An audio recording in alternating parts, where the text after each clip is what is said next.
South Korea and Japan are entangled in a trade war for 3 months since Tokyo placed its export curbs on July 4th. Japan has allowed just 7 cases of exports of 3 strategic chip-making items, including photoresist, etching gas and fluorine polyamide to South Korea since July. In return, Seoul filed a WTO complaint on September 11th, accusing Japan of violating a free trade system. No potential breakthrough is to be seen as the two nations are keeping their grounds. The two sides' arguments clash in terms of whether Japan has carried out trade curbs for national security reasons or not. The Point had a pleasure of asking Pascal Lamy, who served as a former Director General of the WTO for 8 years, about his thoughts on the bilateral conflict via Skype. With extensive experience and know-how in the global trade under his belt, Lamy lays out about the core principle and spirit of the WTO. Hello, welcome to The Point. I'm your host, Daniel Che. Today we have a very special guest. For the first time in South Korea, former Director General of the WTO, Mr. Pascal Lamy, will be with us. We'll be connecting to him via Skype for his insights on the ongoing trade matters. Plus, we have our regular contributor, Professor John Bak, with us in the studio. So, let's get to the point.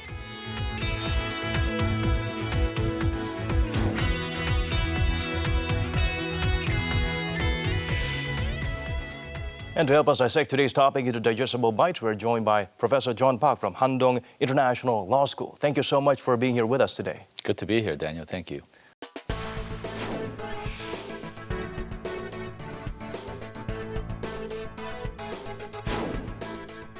Well, it's the WTO, that's the new battleground for South Korea and Japan in terms of the trade dispute. Will this be the final arena? Well, final arena, it is an arena for sure for the whole world to see. The filing of a trade complaint with the WTO begins a formalized process to bring in third parties, essentially, to resolve a conflict that the two sides have been unable thus far to resolve on their own. Unfortunately, the process is not a simple, quick resolution. There's tiers of involvement once the filing is initiated. And now Japan is, since the deadline for them to reply is still in play, they're going to have to reply to what Korea has filed recently. We're going to take a quick look at a clip that we've prepared now. Korea filed a WTO complaint over Japan's export curbs on several sensitive items placed on July 4th, and Seoul's core industries were highly dependent on those materials. Since then, Japan drastically reduced outbound shipments of said items. Here's a clip to show how the export volumes have changed over the 3 months. Japan's retaliatory export measures against South Korea is gradually showing its effect. According to the Japanese Finance Ministry, Tokyo's etching gas exports to Seoul in August stood at 0. The export volume of the item in August 2017 stood at 2,590 tons, while 3,378 tons of etching gas was sent to Korea last August. Since placing its export curbs on July 4th, Japan has only carried out 7 cases of photoresist, etching gas and fluorine polyamides exports to South Korea.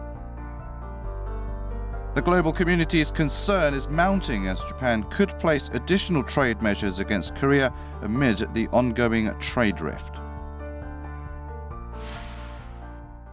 So, Professor, only 7 cases of exports of regulated items that's been permitted from Japan to South Korea, and Seoul accused Tokyo of violating WTO trade guidelines.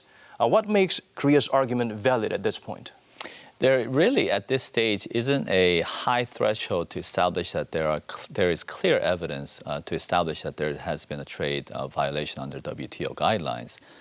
So this is the initial filing of the complaint that says that, look, Japan, you have made these export curbs without justification, and your explanation thus far, and I quote, certain sensitive items that have been exported to Korea with inadequate management by companies. That's what Japan is alleging, and that is just not a clear, concrete justification for them to make these significant export curbs. And so Korea is now formally launched a complaint making its case, its claim that most of this is politically motivated. And that's where we stand right now. All right, let's have another foreign expert join us on this conversation. It's time for a special interview with a person who devoted years of service to the World Trade Organization. Mr. Pascal Lamy, former Director General of the WTO, is joining us via Skype. It's a pleasure to have you with us, Mr. Lamy. My pleasure. Mr. Lamy, the South Korea-Japan trade spat was triggered by Tokyo's trade curbs aimed at retaliating historical issues. Now the two sides are taking the matter to the WTO. What's your take on the conflict so far?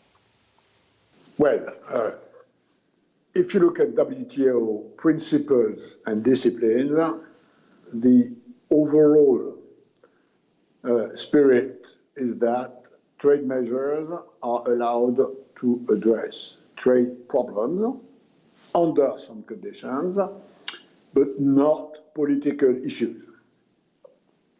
Although there are some exceptions in the WTO rules that allow a country to use a trade measure against another country in case national security is threatened.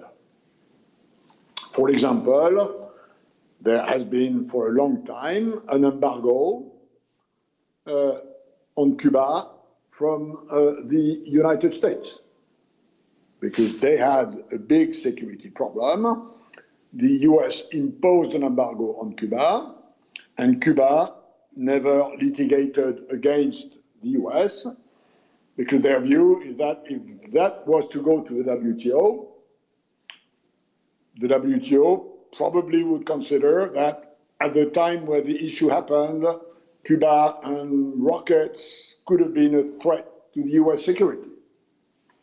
So, but overall, it should not happen. There are some very specific exceptions. So in the case of this Japan-Korea spat, the question is, A, whether Japan national security is at stake, which is what apparently Japan says, and I expect Korea to say differently before the WTO court.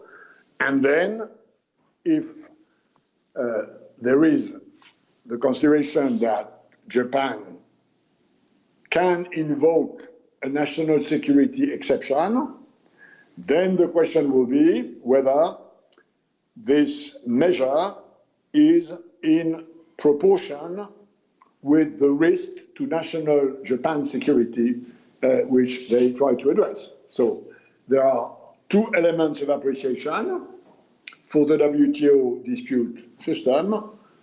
Number one, is there a national security threat?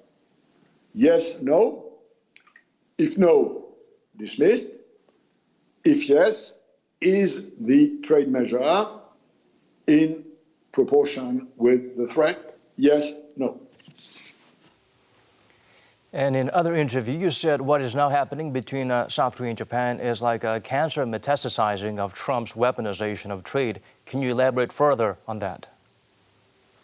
Yeah, I mean, my worry is that we've seen what U.S. have been doing against China mainly, which is largely for political reasons, although Trump invokes trade reasons, and this is rather cleverly done on the legal side.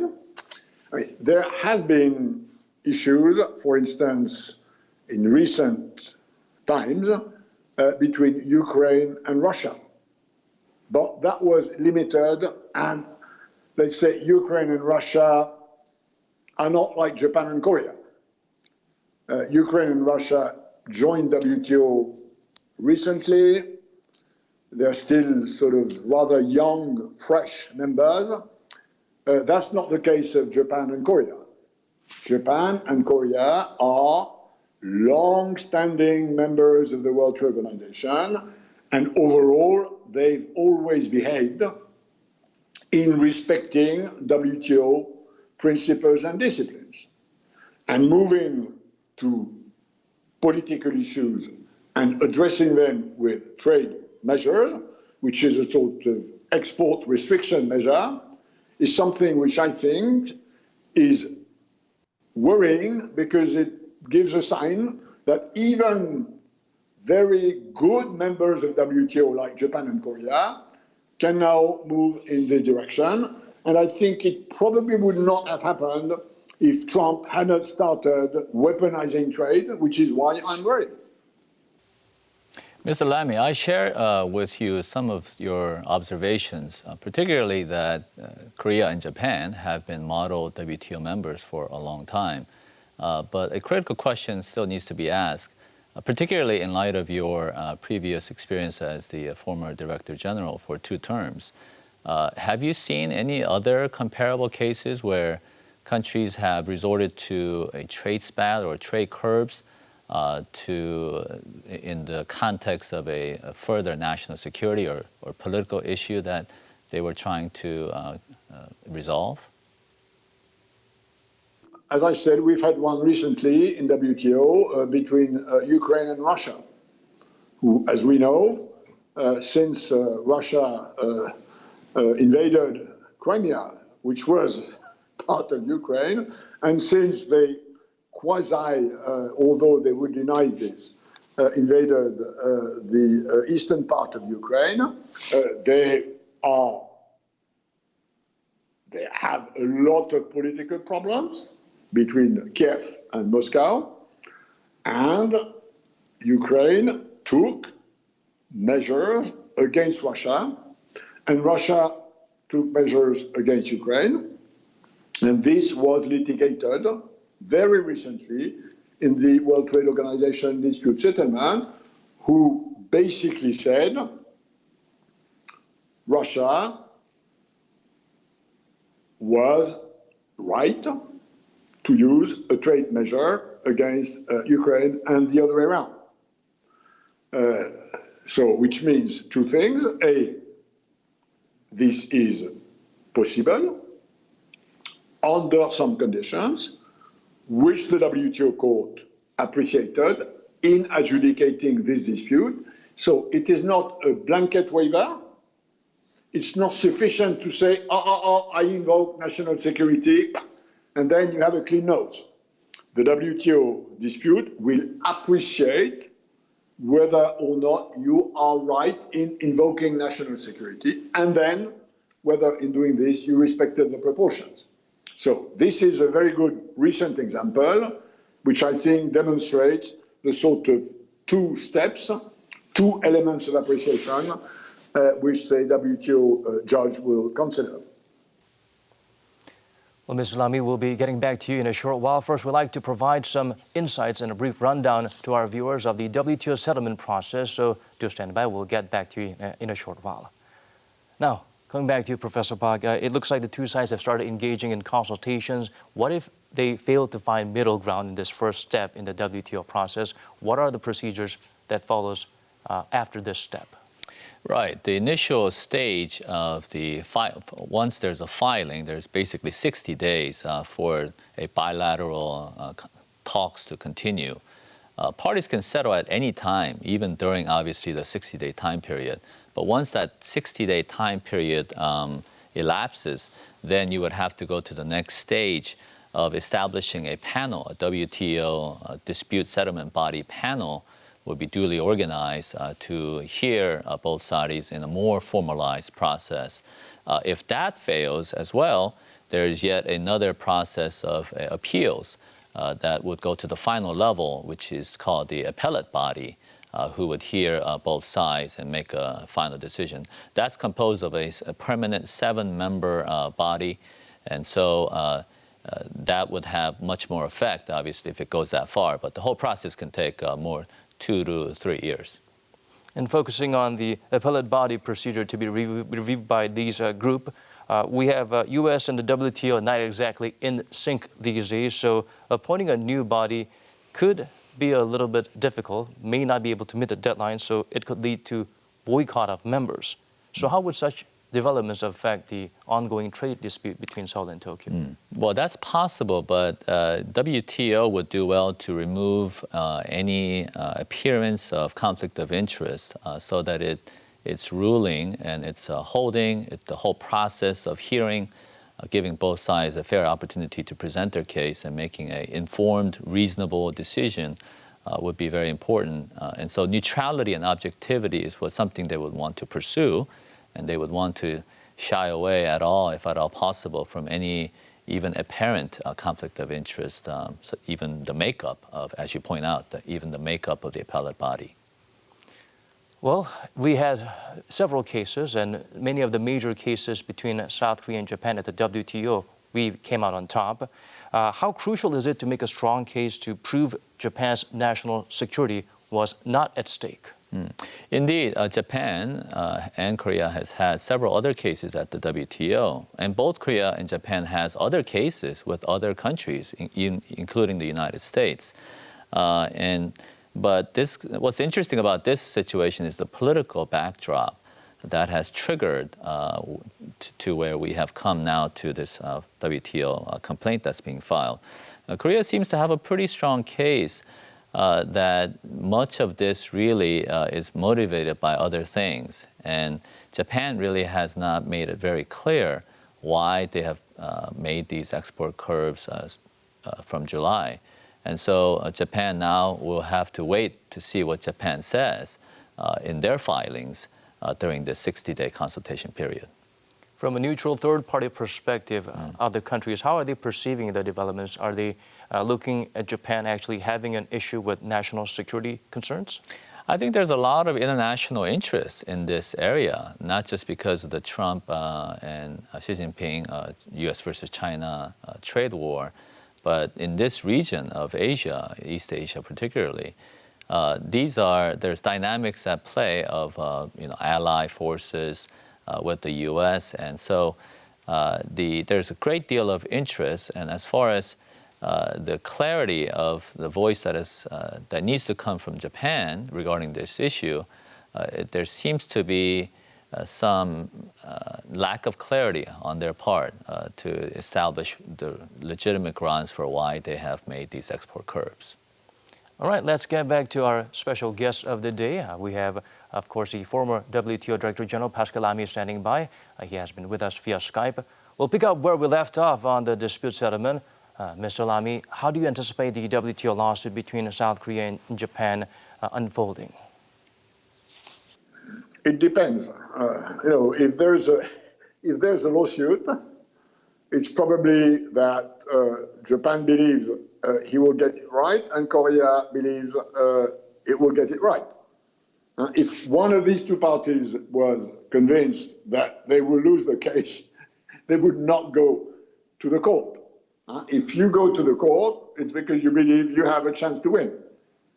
So I think both Japan and Korea, for the moment, believe they have a chance to win. And frankly speaking, I'm not the one who can predict where the balance, which side the balance of the court will go. I think they will argue their case on both sides, and one of them will win and another will lose. Who, I'm totally unable to say this. And even if I was able to say this, I think former WTO DG needs some public restraints on opinions which could influence the court case, which I think for deontological reasons I should not do. Yes, Mr. Lamy, I fully understand your position.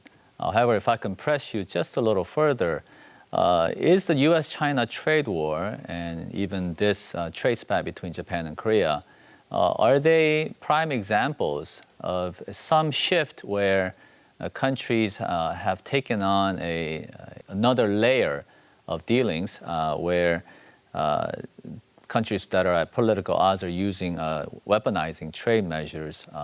And if so, what are your thoughts on the repercussions of such a trend? So my own view, for what it's worth, is that it is dangerous to weaponize trade for political reasons. Not that, again, this is not necessary and right in some cases. Remember, in the 60s, 70s, there was a big embargo on South Africa at the time of apartheid to move Africa to a non-apartheid political system. That was right. The UN Charter allows for, in some cases, putting pressure on a country, provided the necessary procedural due diligence had been done by the Security Council and by the UN. In some cases, there are good arguments to put pressure on a country through trade measures. But this is rare. It has to remain exceptional. And to my knowledge, in the case of Japan-Korea, Japan took this measure unilaterally without previous consultation, either with WTO or with the UN system. Well, Seoul and Tokyo have been extending the trade war some time now, for 3 months exactly. So how should the two sides resolve the conflict? How would you advise them to do that? Well, first, you have WTO disciplines, and they have to be enforced by the WTO system and by the dispute settlement. So there are disciplines, and the first thing to do with disciplines is enforce them. Then, of course, one can think that there are other channels and other avenues, classical diplomatic channels, mediation, and we know that in the case of Japan and Korea, the US have sort of tried to mediate unsuccessfully to that stage. I think we know that recently there was a decision that the foreign ministers of Japan and Korea should talk to each other, that there are envoys who are preparing this. So I think using normal diplomatic channels, I know this issue is very touchy, very controversial. It's part of the legacy of the Second World War, which apparently is still bleeding between Japan and Korea. I can understand why it's very sensitive, but again, my fear is that the sort of very limited exception which exists is progressively enlarged, and this is not going to be good for a multilateral rule-based system. It's already under severe attack and threat from the US and Mr. Trump. I think Japan and Korea, adding to that, would not be good news. Wise words on the matter. Before we let you go, could you perhaps add anything to us on this particular matter? Well, now that both have taken this route and are going to dispute, take good lawyers and try in the meantime to find a negotiated solution so that one of these two countries do not lose face before the court at the end of the adjudication. Well, thank you for making time for us, and thank you for letting Arirang TV be the first in South Korea to have this exclusive interview with you on this particular matter, the ongoing trade dispute between South Korea and Japan. And that was Pascal Lamy, former Director General of the WTO. Thanks for your remark. Okay, bye. Right, coming back to you here in the studio, Professor Park. It looks like Mr. Pascal Lamy has touched on a lot of interesting points. Are there any parts that you would like to dispute or would like to add to? Well, I'm not sure I want to lodge a dispute against the former Director General, but if I can make a couple comments. I thought it was interesting that he noted that it was very exceptional cases where some latitude was recognized by WTO for national security reasons that could be valid cause for trade curbs or trade measures that are recognized. And he mentioned, of course, Cuba, U.S., and Ukraine versus Russia. The context of those situations obviously entailed imminent military confrontation and geopolitical power struggles. It's hard to say that Korea-Japan, yes, we have a historical context as well, 60 plus years ago, But what's the connection? The bottom line is that what's the connection between curbing raw materials for semiconductor business that's related to national security? And that's essentially what Korea is asking for in filing this complaint. And Japan will need to respond to that in a substantive way. As a legal expert, how do you see the WTO settlement unfolding in the future? And do you think the arbitration is a very effective way or means of resolving the conflict? I was thinking of an old proverb that says that a person's wisdom yields patience, and it is virtuous to overlook an offense. If there really was an offense here by Japan in curbing these exports without justification, and both sides have been unable to fruitfully resolve the trade spat, even though they are friendly allies, certain next step needs to be taken here to formalize some third-party involvement here. And the WTO comes here into play to hopefully try to facilitate some consultation. And in the next 60 days, we would want some quick resolution to this. But it really remains to be seen whether this formalized process is going to help or maybe counterproductively drag out the problem even further. And let's hope that that doesn't happen. There are times when dishonest peace could be worse than honest conflict. So this could be one of them. Thank you so much for your insights today, Professor Chon Bak. We appreciate you coming in and making our program complete. Thank you, Daniel. Well, referring to the spirit and principle of the WTO, Pascal Lamy told us that trade measures are allowed and permissible under certain conditions, but not when it's politically motivated retaliatory actions.